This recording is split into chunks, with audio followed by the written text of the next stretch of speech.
Bonjour, bonsoir plutôt. Je m'appelle Francis Pisani, je suis journaliste et je travaille entre autres pour Le Monde. J'ai le plaisir de vous souhaiter la bienvenue à ce webinaire intitulé Le permis tronçonneuse, une réponse aux contraintes et besoins du terrain. C'est le premier d'une série de 4 webinaires dont les résultats seront déterminants pour intensifier les collaborations et les synergies efficaces entre les acteurs de la formation, les organismes socio-professionnels et l'emploi. Ce webinaire s'adresse en priorité à tous les professionnels de la tronçonneuse ainsi qu'aux syndicats d'entrepreneurs et exploitants forestiers.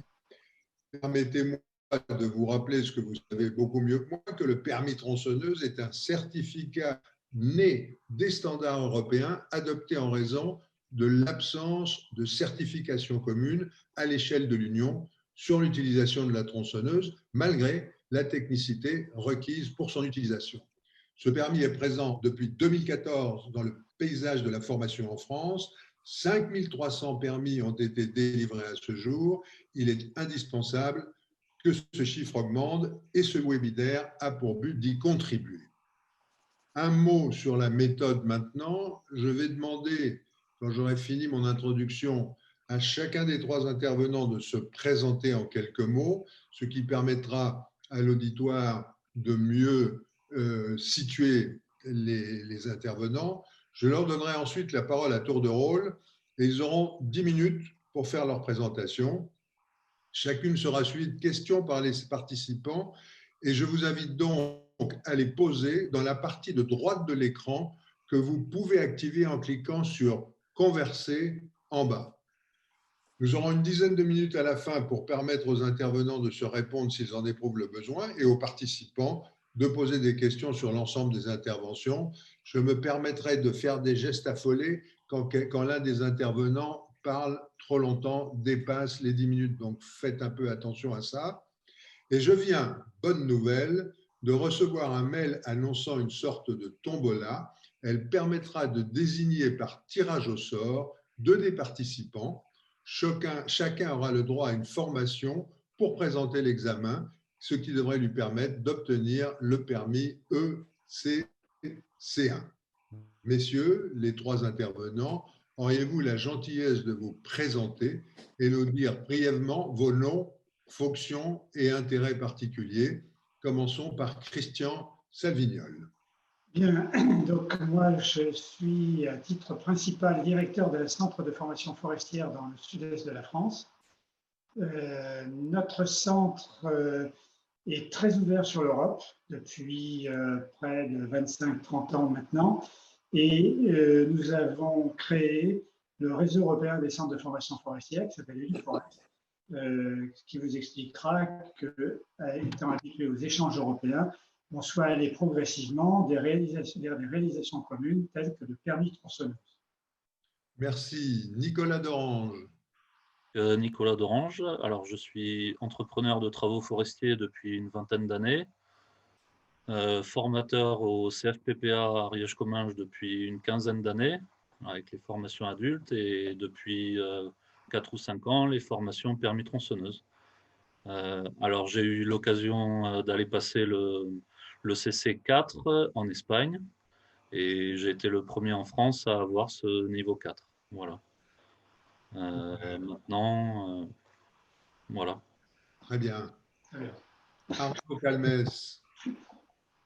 Donc Arnaud Calmès, je suis conseiller en prévention à la MSA Midi-Pyrénées Sud depuis 15 ans.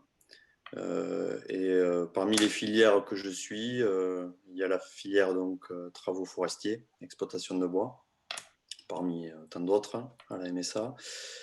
Et du fait de cette activité, je travaille régulièrement avec le CFPP Ariège-Comminges, notamment sur les questions donc, de sécurité et de conditions de travail sur les travaux forestiers.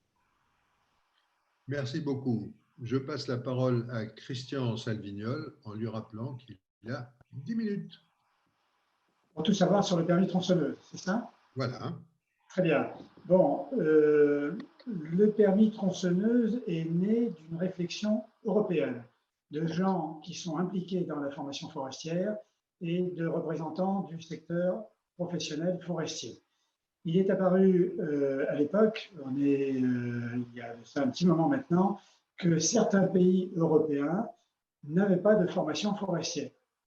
Et il est apparu également que pour un outil qui était le même partout, chacun dans son coin faisait sa propre formation, construisait sa propre formation avec plus ou moins de bonheur. Il est apparu également que bon nombre d'utilisateurs de tronçonneuses utilisaient cette machine sans aucune formation. Et comme c'est une machine dangereuse, il est apparu assez rapidement qu'il serait intéressant d'avoir une formation commune à tous les pays d'Europe. Et ça a été la première idée. Et on a décidé à l'époque de prendre ce qui se faisait le mieux dans chaque pays dans les pratiques de formation forestière, et en additionnant ce qu'il y avait de mieux, on est arrivé à la meilleure formation, je le dis en toute humilité, mais c'est complètement arithmétique, on est arrivé à la meilleure formation qui puisse exister en Europe, puisqu'on a pris ce qu'il y avait de mieux dans chaque pays. Et c'est comme ça qu'est né le certificat européen pour utilisateurs de tronçonneuses, ECC, c'est le certificat européen pour les utilisateurs de tronçonneuses, baptisé en France permis tronçonneuse. Une fois que cette formation a été faite, testée, ça a duré 3 ans, testée et prouvée dans plusieurs pays, on a créé une agence européenne qui est une association basée rue d'Alois à côté du Parlement européen à Bruxelles, qui s'appelle EFESC. Alors EFESC, c'est un nom barbare. Je ne vais pas vous faire l'affront de vous expliquer ce que ça veut dire. Vous regarderez sur les notices que vous allez avoir. Souvenez-vous simplement que EFESC, c'est l'agence européenne du permis tronçonneux. Et cette agence a plusieurs rôles. Son premier rôle, c'est d'accréditer des agences nationales dans les différents pays qui veulent délivrer le permis tronçonneuse. On va continuer à l'appeler comme ça. C'est ECC ou permis tronçonneuse, c'est pareil. Et donc aujourd'hui, il y a 9 pays qui ont une agence nationale.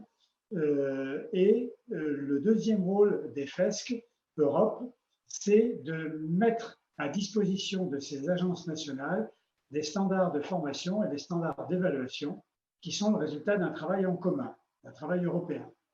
Et son rôle, c'est aussi de faire vivre ces standards et de les mettre à jour régulièrement, de les améliorer, voire d'en créer de nouveaux. Ensuite, chaque agence nationale, si vous prenez l'agence EFESC France, qui est accréditée depuis plusieurs années maintenant, cette agence nationale, son rôle, à son tour, c'est d'accréditer des centres de formation forestière en France qui seront chargés de délivrer la formation d'une part et de pratiquer l'évaluation d'autre part. Et à chaque fois avec une personne différente. La personne qui forme n'est pas la personne qui évalue, et inversement. Et cette agence nationale, elle doit mettre en œuvre le cahier des charges européen, à minima, voire le rendre encore plus exigeant, et doit garantir que tout permis qui est délivré en France, par exemple, est exactement le même, alors non seulement en France, par exemple, le permis délivré à Pamiers, c'est le même qu'un permis délivré dans le nord de la France ou délivré dans le sud-est. ECC1, ECC2, ECC3 et ECC4 sont les mêmes partout en France. Mais plus que ça, un ECC3 en France, c'est la même chose qu'un ECC3 en Espagne, par exemple, puisqu'on travaille avec nos amis espagnols, ou qu'un ECC3 délivré en Allemagne, en Belgique ou en Italie.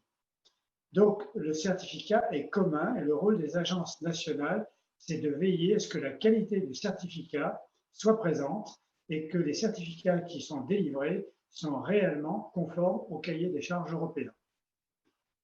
Ça, c'est l'histoire de la création du permis de tronçonneuse et son fonctionnement. Les avantages.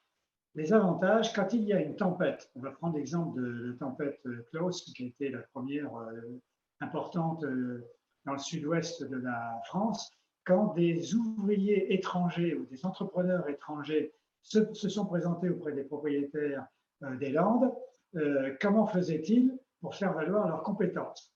Donc, quand un entrepreneur arrivait avec un porte-char et un tracteur, un débusqueur ou un porteur ou une abatteuse dessus, on comprenait quelle était sa compétence. Mais quand un gars arrivait avec une tronçonneuse, est-ce qu'on était vraiment sûr qu'il était compétent pour utiliser une tronçonneuse? Demain, avec le permis de tronçonneuse, il suffit de montrer son permis de tronçonneuse, même s'il a été passé en Allemagne, en Autriche ou ailleurs, puisque c'était les pays qui étaient là dans les Landes, on sait que la compétence est là. C'est le premier avantage. Donc, à un moment où le marché du travail en Europe est ouvert, le permis de tronçonneuse est un moyen de circuler. Avec sa carte d'identité et son permis de tronçonneuse, on est capable de faire des travaux forestiers dans n'importe quel pays d'Europe. On est reconnu pour ça. C'est un avantage incontestable. Deuxième avantage en France. Tout simplement, la question a souvent été posée, est-ce que le permis de tronçonneuse est obligatoire? En tant que tel, le permis n'est pas obligatoire. Seulement, le Code du travail, il y a une chose toute simple, c'est que quand on confie une tâche à un salarié, on doit pouvoir justifier de la compétence du salarié à effectuer cette tâche. Et c'est là que le permis de tronçonneuse, il devient obligatoire. Si on n'a pas un diplôme forestier, un diplôme officiel du ministère de l'Agriculture, il faut montrer son permis de tronçonneuse. C'est le moyen de justifier sa compétence. Donc vous voyez, il n'est pas obligatoire, mais il l'est quand même. Je ne sais pas si je me fais bien comprendre. Donc le permis de tronçonneuse, c'est un moyen de justifier de sa compétence.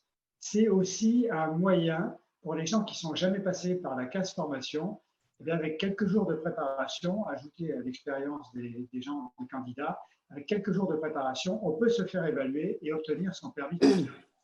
Donc ça permet de qualifier des gens qui travaillent en forêt depuis longtemps, mais qui n'avaient pas de certificat de qualification. Et c'est un moyen de récompenser ces gens-là, et en général, ils en sont très fiers. C'est l'expérience que nous avons. Voilà quelques exemples de l'intérêt du permis tronçonneuse. Et puis finalement, la finalité numéro 1 quand même, les gens qui ont passé le permis tronçonneuse, eh bien, sont capables de servir d'une tronçonneuse. Ça, c'est pas rien. ECC1, c'est le premier niveau, c'est tout simple. Il s'adresse à un simple propriétaire qui veut découper du bois pour s'acheminer. Mais ECC2, c'est l'abattage des arbres. ECC3, c'est l'abattage des arbres difficiles. Et ECC4, c'est l'abattage ou le traitement des bois sous tension ou en compression, ce qu'on appelle les bois tempêtes, souvent les plus difficiles, et ceux pour lesquels il y a souvent des accidents gravissimes. Je crois avoir dit l'essentiel pour l'instant. Ensuite, je répondrai à vos questions si vous en avez. Alors, je ne vois pas de questions. Merci pour avoir parfaitement respecté les temps. Vous laissez de la marge. Est-ce qu'il y a des questions des participants à ce webinaire dont le micro est fermé, mais ça, c'est la règle pour que ça fonctionne bien. Je vous rappelle que vous pouvez poser des questions sur la colonne de droite en cliquant en bas de votre écran « Converser ». S'il n'y a pas encore de questions, et puisque j'ai du temps libre, je vais apporter une réponse à une question qui n'a pas été posée. Je vois à côté de moi sur mon écran Nicolas Derange. Nicolas Derange, il est formateur-évaluateur. Ça veut dire qu'il a été formé pour être accrédité formateur ECC, formateur permis tronçonneuse, et il a été formé pour être évaluateur, c'est-à-dire pour faire l'évaluation des candidats qui se présentent au permis tronçonneuse.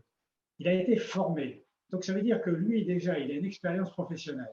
Ensuite, il a une expérience de formateur. Et maintenant, il est accrédité permis tronçonneuse. Tout ça fait de lui une personne de qualité qui nous permet de garantir la qualité du certificat qu'il va délivrer. Moi, si vous me permettez, j'ai une question. En regardant un peu ce dont il s'agissait, je me suis rendu compte qu'il y avait des gens qui trouvaient bizarre, mais encore une fois, je ne suis pas un spécialiste de la question, que le permis ne soit pas obligatoire, mais payant. Qu'est-ce que vous répondez à ce genre de questions qu'on doit vous poser souvent? C'est la première question. En général, les Français se plaignent qu'il y a trop d'obligations et trop de réglementations. Donc là, on ne peut pas s'en plaindre en tant que tel. Simplement, il faut savoir qu'il y a dans les tuyaux, suite à la loi forestière qui a 10 ans, il y a un décret dans les tuyaux. On met toujours beaucoup de temps à sortir les décrets en France, mais un décret qui dira que pour faire des travaux de bûcheronnage en forêt, il faudra avoir soit un CAP, soit un brevet professionnel de bûcheron, soit le permis tronçonneuse.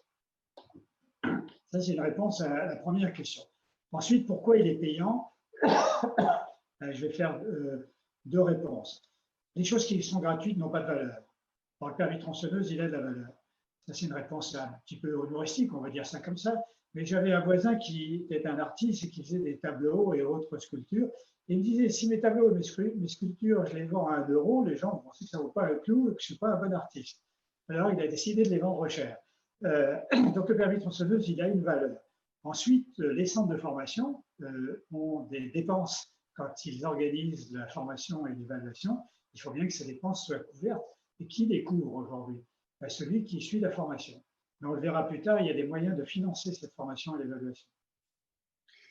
Merci beaucoup. Je suis un peu radical et je nous propose de nous taire jusqu'à ce que quelqu'un pose une question. Il faut poser des questions. Les webinaires sont interactifs. C'est l'intérêt de cette technologie. Alors, allez-y, posez une question, s'il vous plaît. Et vous avez là Christian Savignol qui a plein de choses à dire aux doutes que vous avez. Ne me dites pas que vous n'avez aucun doute.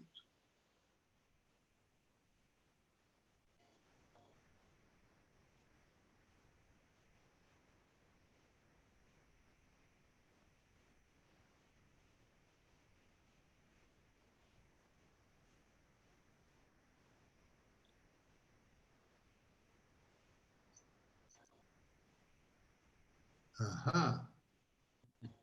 Merci. Ça fonctionne à nouveau. S'il n'y a pas de questions, c'est qu'on n'en a pas suscité. C'est que vous n'en avez pas suscité ou que les gens n'osent pas en poser. C'est en général ce qui se passe. Je n'ose pas envisager qu'ils n'écoutent pas. Ce serait quand même dramatique et on va leur retirer le permis.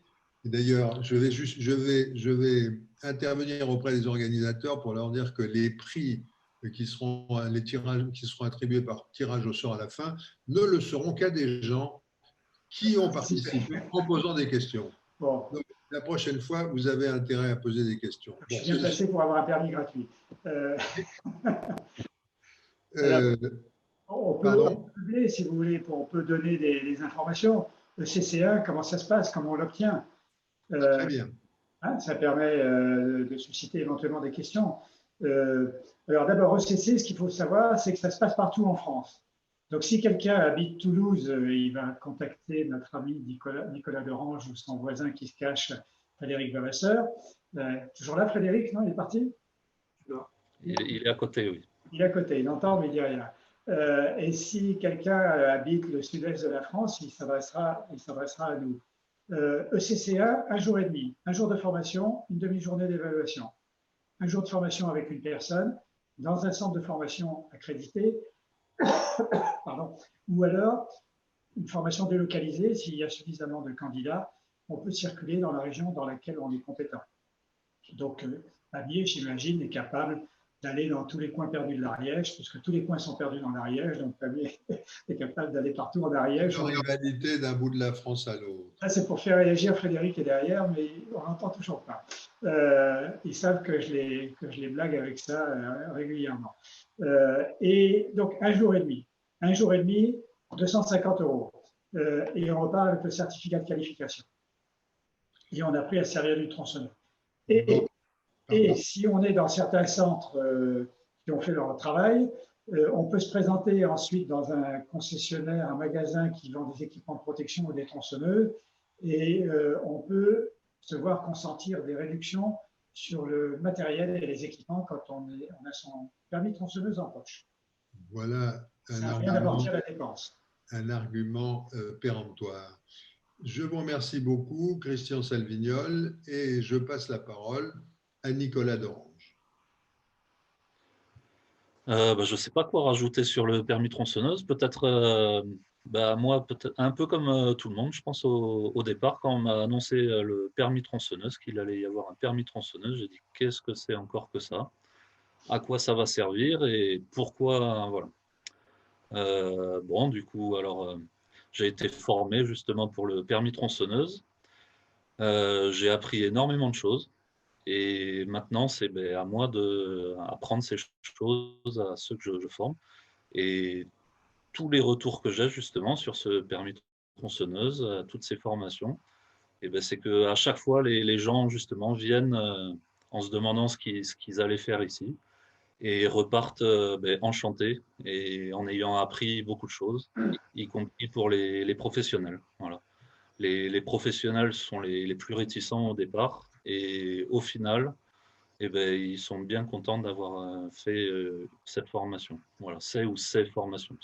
Pour avoir, mettons, le ECC3, le niveau 3, il faut avoir passé le niveau 1, le niveau 2, voilà, avant. Donc voilà, ça peut être là-dessus. Après, le permis tronçonneuse, eh bien, voilà, il est pareil. Qu'on aille le passer dans l'est de la France, dans le nord de la France ou en Espagne. Alors, moi, je vais parler pour l'Espagne, parce qu'on a souvent des échanges justement avec l'Espagne.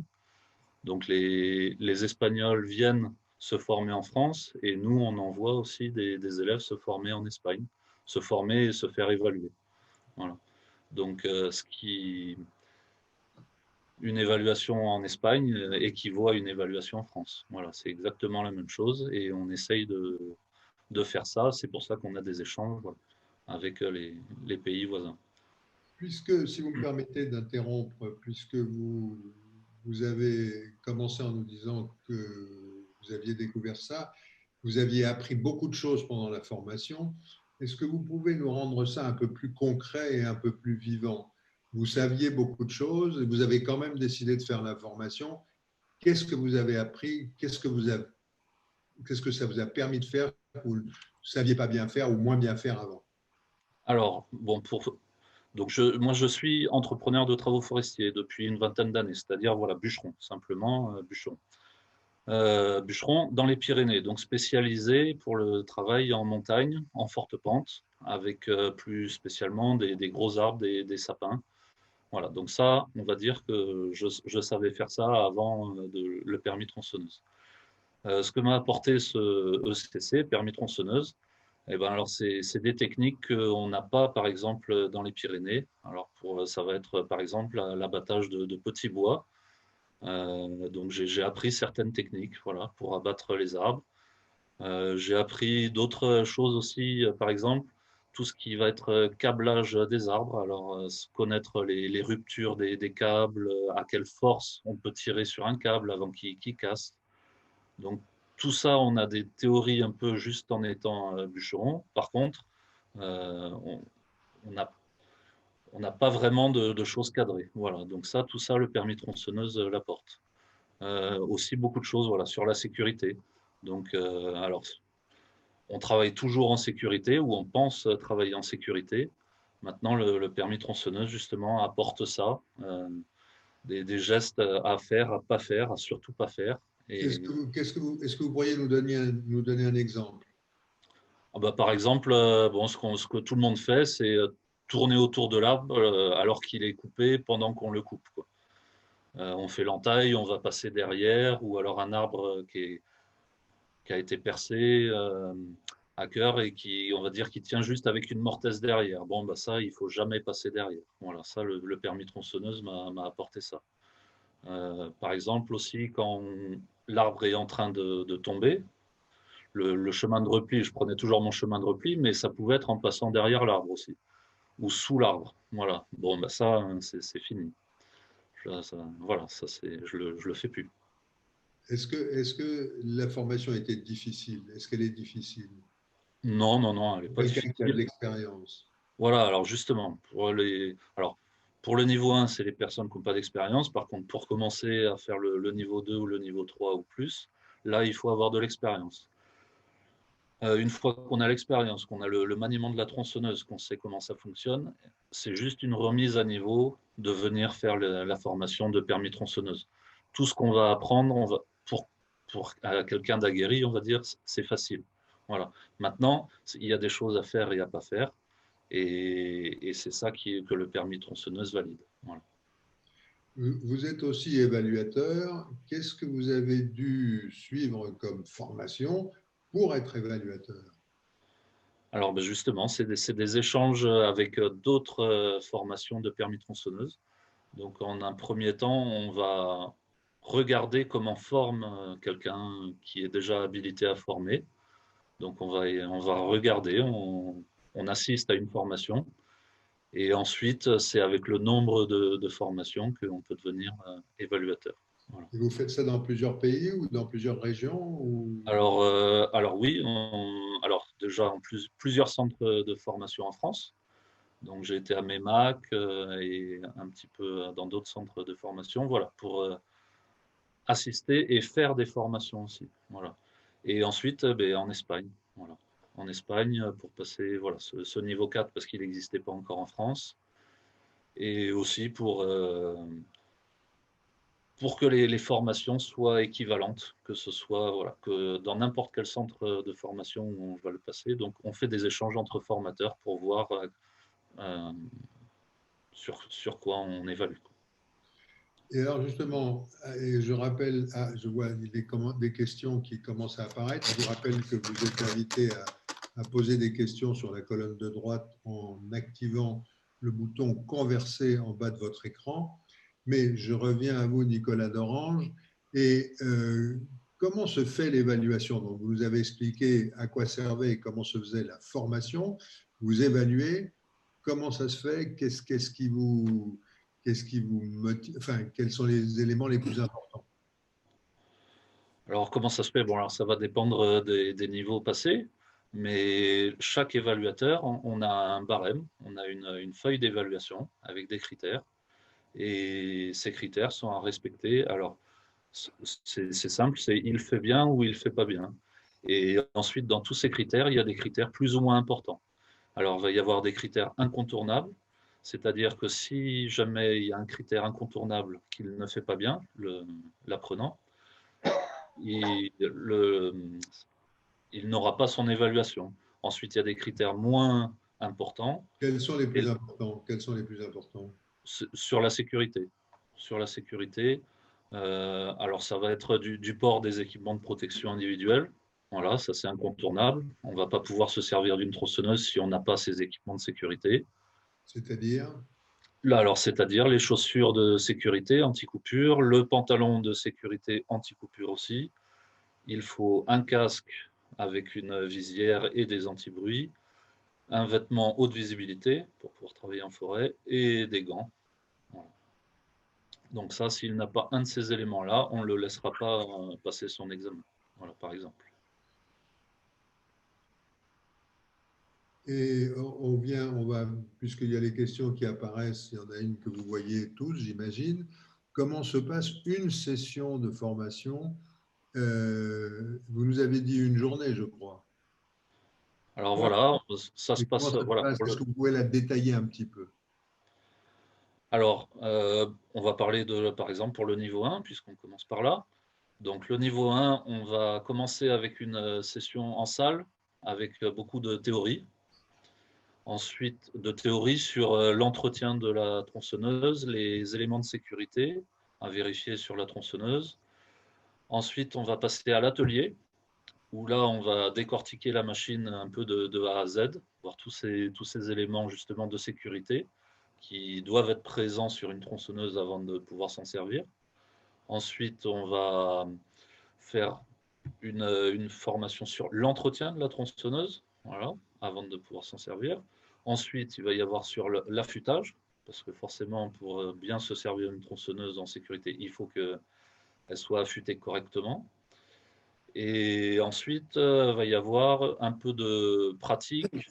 Donc ça, on va aller passer en forêt sur pas des arbres encore à couper, mais ce qui représenterait un peu des branches avec des tensions, compressions et une initiation aussi sur ce qu'on appelle la mortaise. Voilà.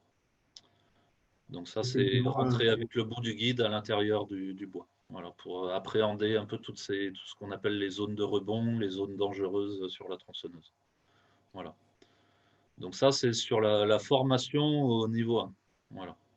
Ensuite? Et ensuite, le lendemain, on va passer à l'évaluation. Donc ça, c'est... Le niveau 2, après, ben oui, ok, ça va, très bien. Ah oui, alors, pour ce qui est la formation de niveau 2, donc le niveau 2, c'est sur l'abattage des arbres de petit diamètre. Donc petit diamètre, c'est les arbres dont le diamètre est inférieur à la taille du guide chaîne de la tronçonneuse. Voilà. Donc en gros, 37-38 cm. Voilà.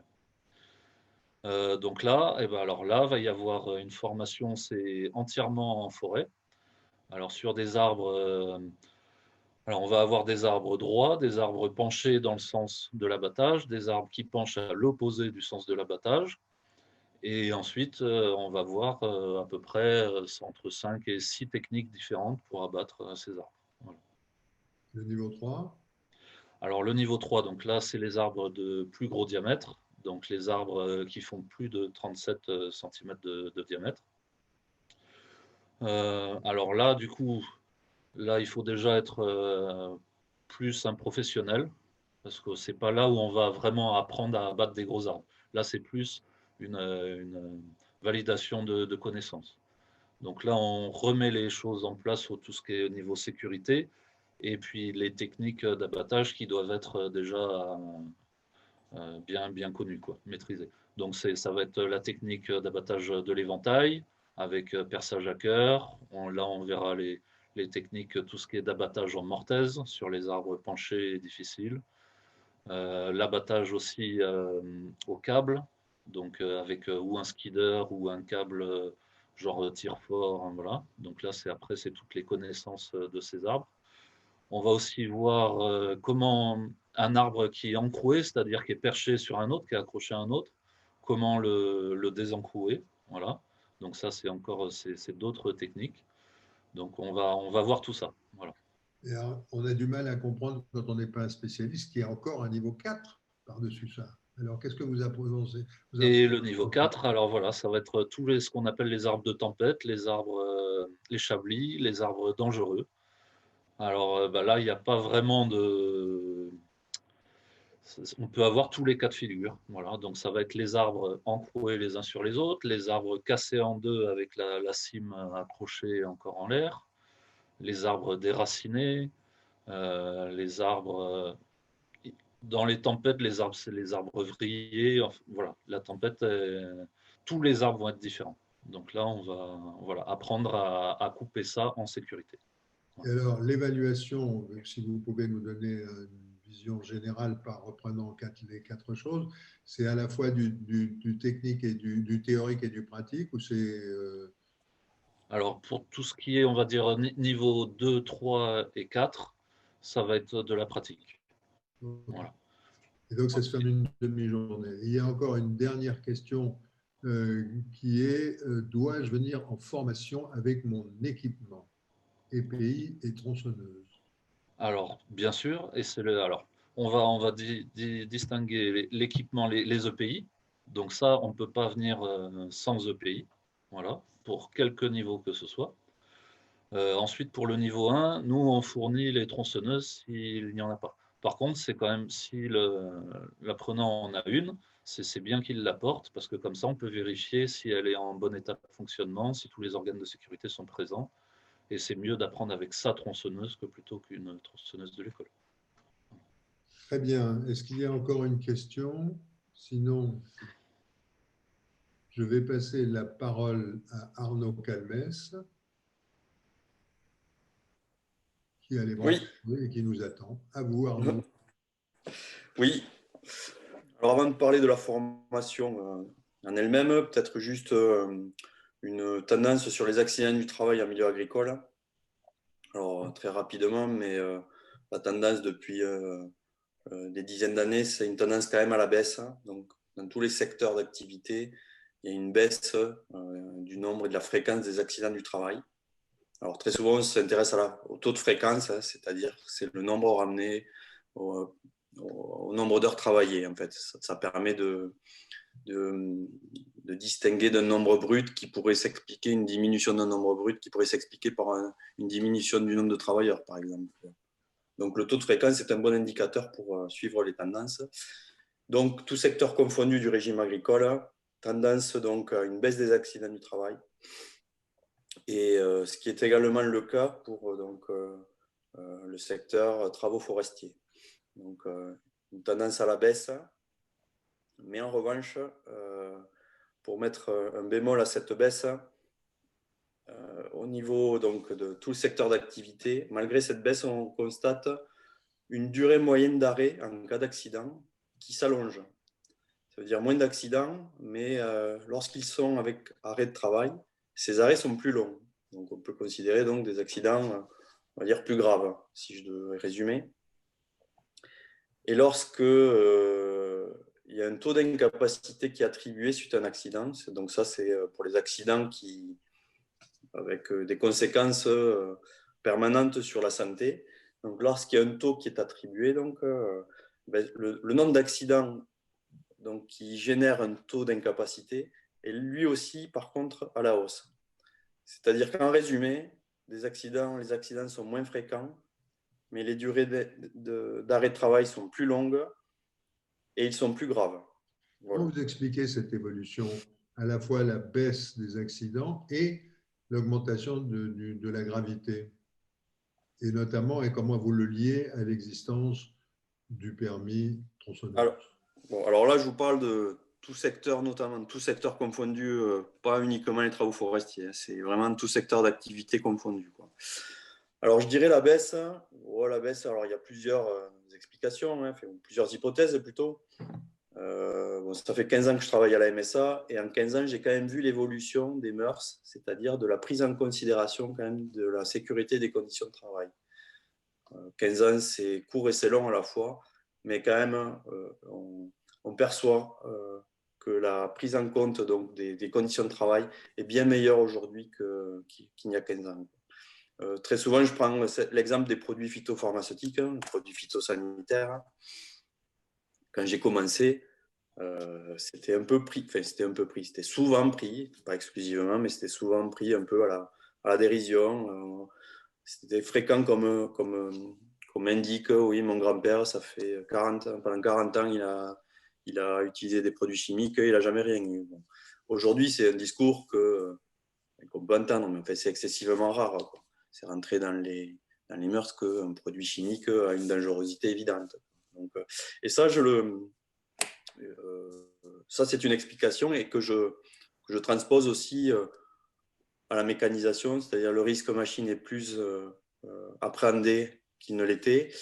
Et je fais ce parallèle également avec les travaux forestiers où là aussi, la prise en compte de la sécurité, elle est bien plus importante aujourd'hui qu'elle ne l'était il y a 15 ans. Alors, aussi bien du fait de notamment la protection individuelle, qui n'est pas tout, mais aujourd'hui, tous les entrepreneurs, la quasi-totalité des entrepreneurs, c'est très rare de voir un entrepreneur qui n'est pas équipé de ces protections individuelles. Il y a 15 ans, c'était courant, quoi. Voilà. Et puis même, et au-delà de la protection individuelle, l'organisation quand même des chantiers aussi, la façon de travailler, on s'aperçoit qu'elle a évolué, quoi. Elle a évolué, alors c'est peut-être aussi en partie, alors ça c'est aussi une hypothèse, mais du fait du renouvellement aussi des générations. C'est peut-être une explication à cette évolution, quoi. Et comment est-ce que vous expliquez l'augmentation de la gravité? Donc, vous avez expliqué pourquoi on faisait plus attention, le fait qu'on fait plus attention, et pourquoi a-t-on des accidents plus graves? Alors là aussi, les accidents plus graves, je parle de tout secteur confondu, hein, c'est pas spécifique. Alors, ce qui peut expliquer les accidents plus graves, c'est, alors ça va dépendre des secteurs d'activité, mais on considère quand même qu'il y a plus de mécanisation, qu'il y a de plus en plus de mécanisation et d'automatisation. Donc, ça, qui a ses côtés positifs, mais également des côtés plus négatifs. C'est-à-dire qu'un accident avec une machine, il peut souvent être grave, quoi. Donc, c'est une explication qui fait que les durées d'arrêt sont plus importantes, quoi. Notamment dans les exploitations agricoles au sens large, ce qui peut expliquer aussi des arrêts plus longs, c'est la diminution de la main-d'œuvre. On peut aussi considérer que les charges de travail, elles peuvent augmenter dans certaines entreprises parce qu'il y a moins de main-d'œuvre, tout simplement, quoi. Sur une exploitation agricole familiale, il y avait toujours quelqu'un pour donner la main, les parents, les grands-parents. Aujourd'hui, c'est de moins en moins vrai, quoi. Les exploitants se retrouvent plus souvent seuls et avec des tailles d'exploitation qui ont tendance à augmenter, hein, et en hectares, et s'ils sont éleveurs, en taille de cheptel aussi.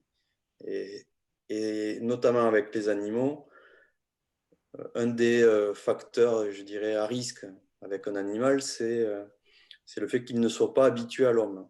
Donc, moins il voit l'homme, moins il est habitué. Et dès lors qu'on a une intervention à faire sur un animal. Souvent, lorsqu'on a une intervention à faire, c'est soit parce qu'il est blessé ou alors qu'il y a un soin, un vaccin, une prophylaxie à y faire, donc c'est-à-dire quelque chose de désagréable, voire douloureux pour lui.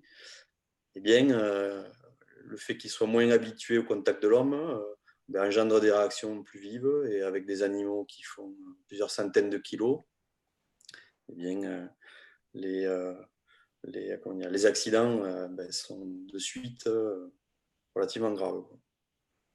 Bon, peut-être qu'on peut revenir Oui. sur le secteur forestier.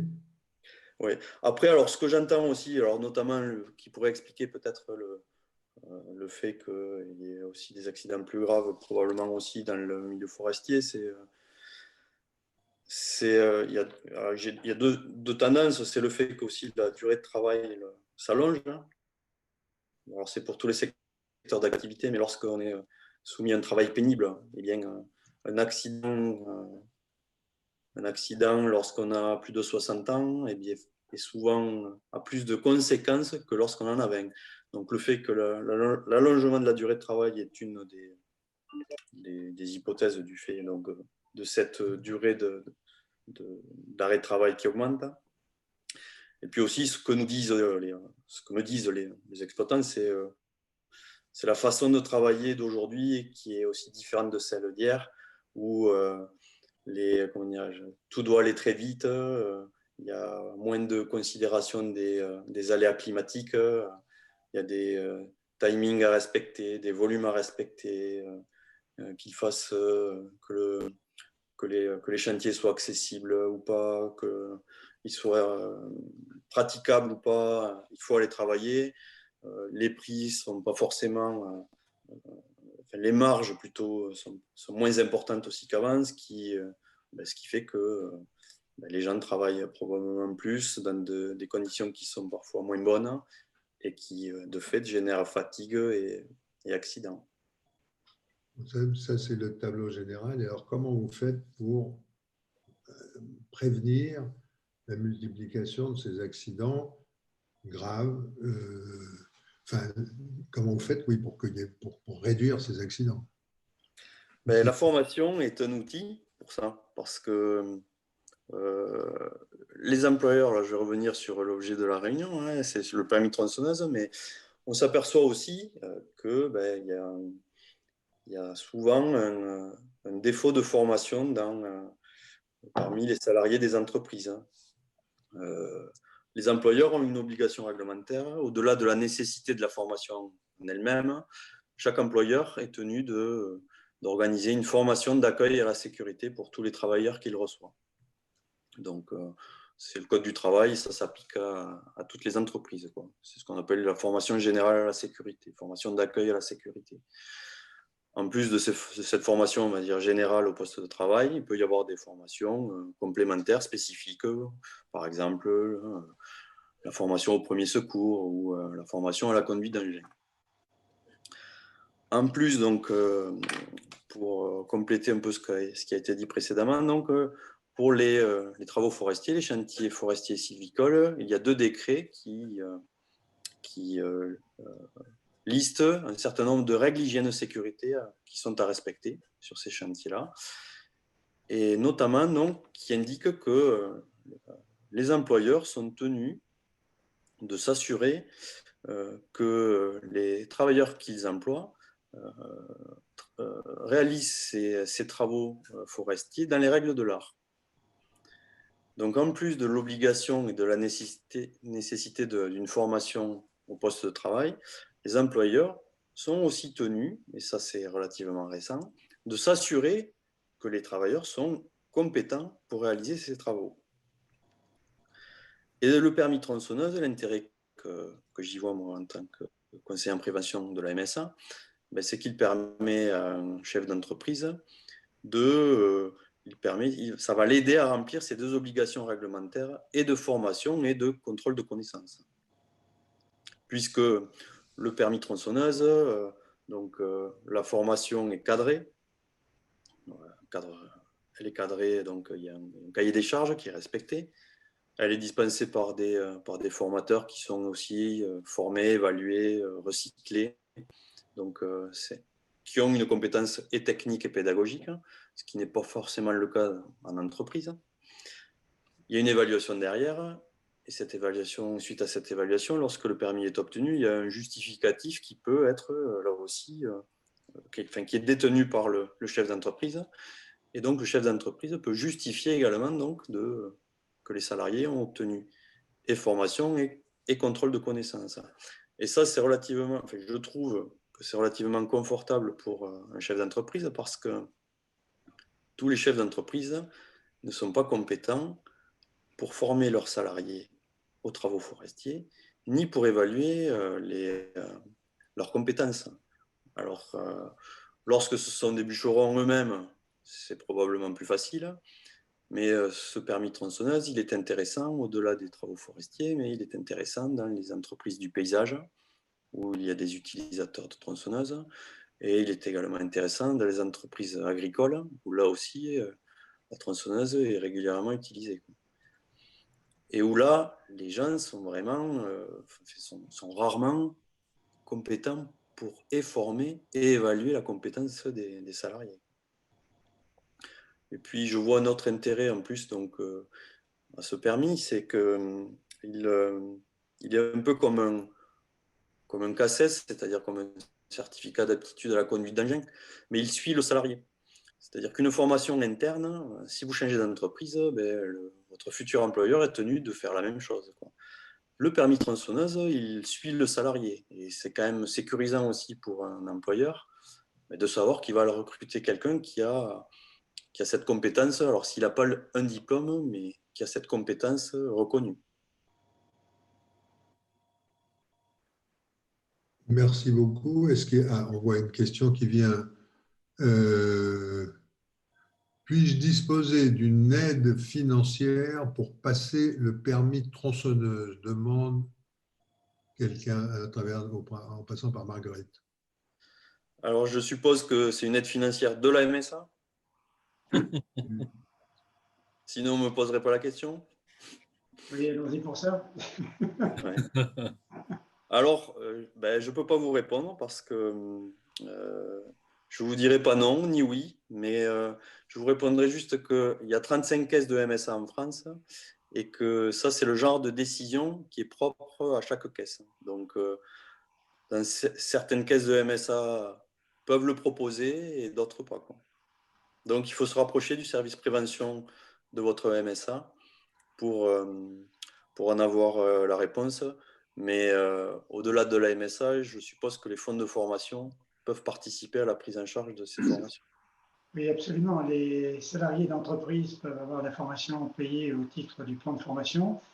Et bientôt, le permis tronçonneuse sera inscrit au registre spécifique qui permettra à de simples particuliers de le financer avec leur compte personnel de formation. Vous voyez les 500 € qu'on peut dépenser chaque année. Je ne vois pas. Merci beaucoup pour les réponses, dit-on. C'est encourageant. Je vous propose, messieurs, de conclure. On s'approche de la fin. S'il y a des questions, d'abord, qui s'adressent à l'un ou à l'autre, on a encore le temps de les prendre en compte. Et sinon, on peut essayer un dernier message que vous auriez à communiquer aux participants à la lumière de tout ce qui a été dit par vous et par les autres. On va commencer par Christian Salvignol, comme dans le même ordre que tout à l'heure. Alors, moi, je voudrais déjà reprendre ce qu'a dit Arnaud tout à l'heure, qui était très important. Le permis tronçonneuse concerne tous les utilisateurs de tronçonneuses. Et il a commencé à faire une liste qui est longue, mais on a aussi les gens qui travaillent le long des voies ferrées, les gens qui travaillent le long des routes, on a les maçons, les charpentiers qui utilisent une tronçonneuse. La liste est très longue. Et plus on est utilisateur occasionnel, plus on a besoin d'être formé, parce qu'un formateur occasionnel utilise sa tronçonneuse très rarement. Quand il va l'utiliser, on a beaucoup de craintes qu'il l'utilise très mal. J'oubliais aussi une corporation très importante sont les pompiers, qui eux sont souvent très exposés aux arbres les plus difficiles, c'est-à-dire les arbres qui viennent tomber en travers d'une route, et qui sont sous tension et qui nécessitent un ECC4 alors qu'ils n'ont même pas le CCA et qu'ils ont une tenue de pompier en général quand ils utilisent la tronçonneuse. Donc les utilisateurs de tronçonneuses sont nombreux et l'ECC concerne tous ces gens-là. Et l'autre chose que je voudrais dire, c'est que depuis que le permis de tronçonneuse est introduit en France, sa progression est considérable, puisqu'on a plus de 5300 titulaires du permis, plus 5300 permis qui ont été délivrés, pardon, et on a été freiné à cause de la Covid, qui a ralenti la progression ces derniers mois, mais dès qu'on pourra à nouveau circuler librement sur notre territoire, le permis de tronçonneuse devrait repartir en flèche. Nicolas? Alors, je ne sais pas, pour finir, de ce que je forme, moi je forme beaucoup voilà, de niveau 1, de niveau 2, et j'ai formé beaucoup au départ des chefs d'équipe, de petites entreprises, d'entreprises de réinsertion, voilà. Et maintenant, ces chefs d'équipe nous envoient leurs salariés. Voilà. Donc, c'est qu'ils ont été contents de leur formation et maintenant, ils veulent former ceux avec qui ils travaillent. Voilà. Donc, c'est que ça doit marcher. Voilà. Arnaud? Je dirais qu'au-delà donc de l'utilisation de la machine, cette formation, elle est intéressante, mais aussi par tout ce qu'on apprend sur l'organisation des chantiers. C'est comment on organise un chantier, comment on gère la coactivité, c'est-à-dire plusieurs opérateurs sur un même chantier. Comment on analyse un arbre avant de démarrer la tronçonneuse. C'est que non seulement l'outil en lui-même est un outil qui nécessite une compétence parce qu'il est excessivement dangereux. Il suffit de regarder la presse locale chaque année pour s'apercevoir qu'il y a énormément d'accidents, et notamment de particuliers. Quasiment tout le monde a une tronçonneuse dans son garage, donc c'est un produit couramment utilisé, excessivement dangereux, et dont les gens sont rarement compétents pour l'utiliser en sécurité. Donc on sait que c'est un... Pardon. Oui. Est-ce que vous avez une idée du nombre de tronçonneuses qu'il y a vendues en France? Un ordre de grandeur? Alors, moi, absolument pas. Je laisse la parole à mes collègues, peut-être. Parce que ce ne sont pas les professionnels qui font le plus gros nombre de tronçonneuses. Les vendeurs de machines disent que le marché des particuliers et ensuite les activités associées, jardinage, etc., sont des activités qui sont très, très commerciales pour eux. Ce ne sont pas les forestiers qui consomment le plus de tronçonneuses, qui achètent le plus de tronçonneuses en France. On représente 20%, je crois, du marché, et 80% pour les particuliers. Voilà. Et donc 5300 permis, ce n'est pas beaucoup. Les 5300 permis qui ont été déjà attribués. Ce n'est pas beaucoup au niveau de la France. Non, mais ça progresse et parmi les pays européens, on fait partie de ceux qui fonctionnent bien. Très bien, bravo. Il y a une chose que je n'ai pas très bien comprise et qui est l'impact sur l'emploi. Vous avez mentionné épisodiquement tous les trois les avantages, mais comment ça intervient sur l'emploi qui était un des sujets évoqués au départ dans la présentation? Comment ça contribue? Je peux dire deux mots. Alors, l'emploi en Europe, je l'ai dit tout à l'heure, ça permet de circuler dans tous les pays européens et de faire valoir sa compétence dans tous les pays qui connaissent et qui pratiquent le permis de tronçonneuse.